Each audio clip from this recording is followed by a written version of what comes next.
students, today we are learning about respiration in plants. Respiration is a process by which the food is oxidized or broken down to produce carbon dioxide, water and releases energy. Now, nutrition gives us food.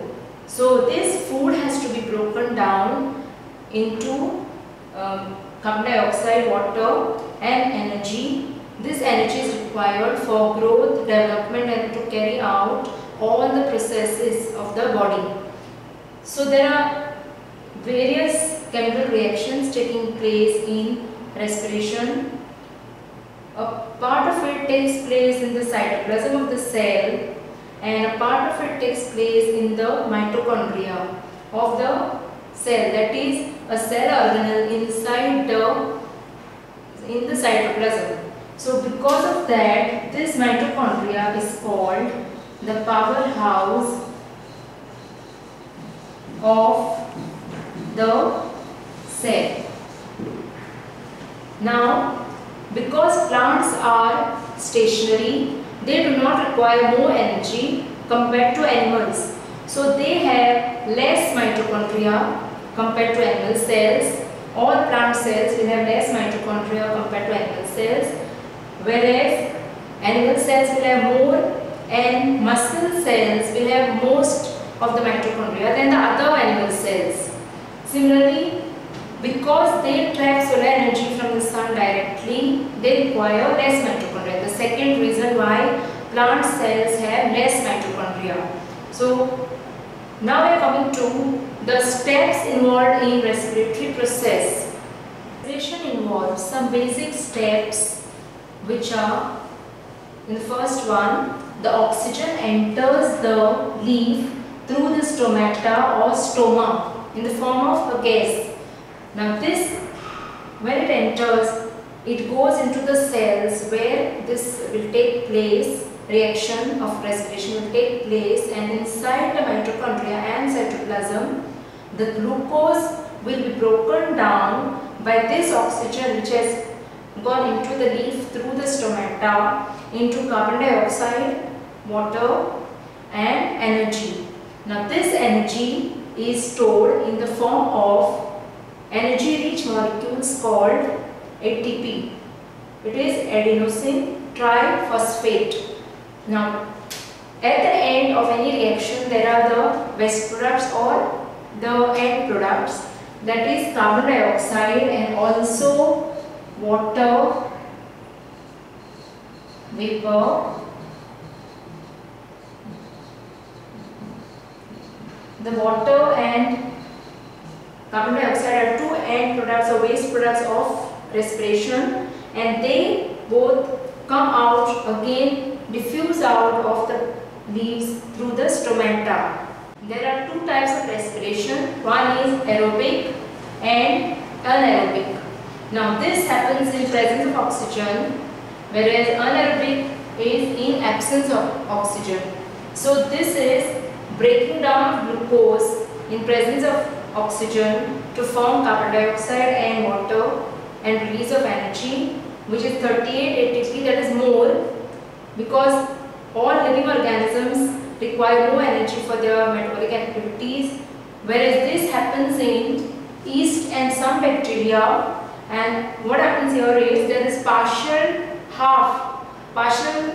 breakdown of glucose in absence of oxygen to form alcohol and carbon dioxide with release of just 2 ATP energy.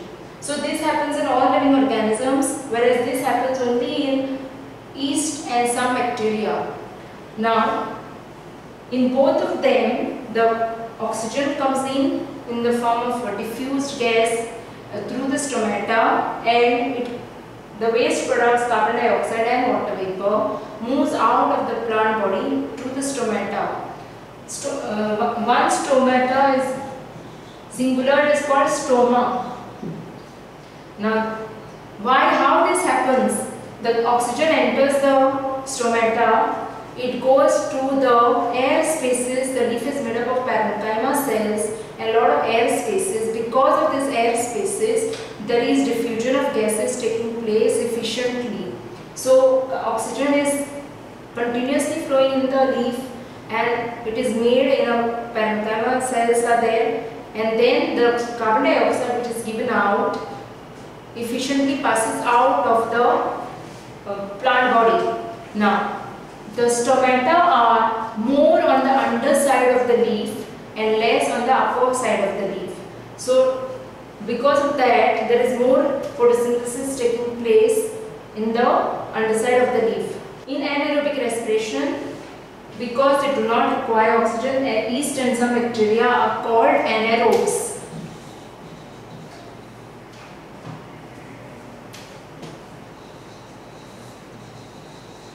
Now, plants do not have a organ system or the respiratory system, so it takes place through the stomata. The oxygen diffuses into the stomata and carbon dioxide diffuses out along with water vapor.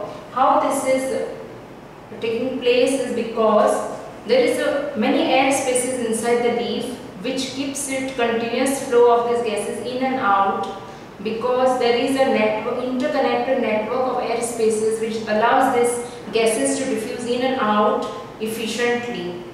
Now coming to the stoma, they are present in green leaves and the young stems of herbaceous plants which are also green in color. Now in the woody stems, older plants, they turn into the green part of the stem turns into wood-like structure, woody stems. These stomata are called lenticels. Let us study some differences between photosynthesis and respiration. Now, photosynthesis takes place only during the day.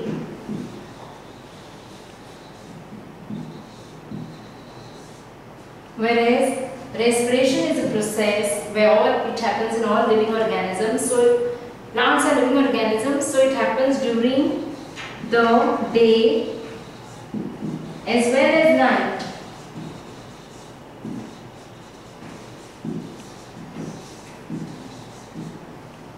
Photosynthesis depends on the sunlight. So here sunlight is used because this respiration does not use sunlight. It happens during the day and night, so sunlight is not necessary.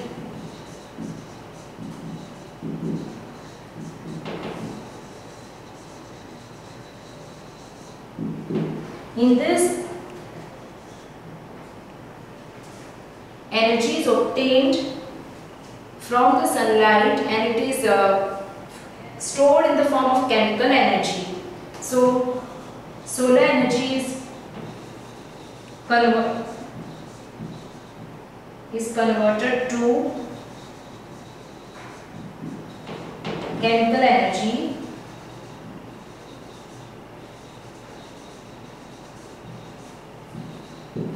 whereas your energy is released, or in this process energy is released or liberated in the form of energy rich molecules. ATP, adenosine triphosphate. Now in this, the carbon dioxide is given out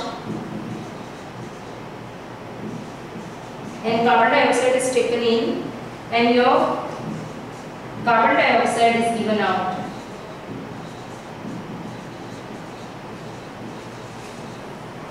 So they are complementary. Here it is production of oxygen, here it is use of oxygen, and it is vice versa.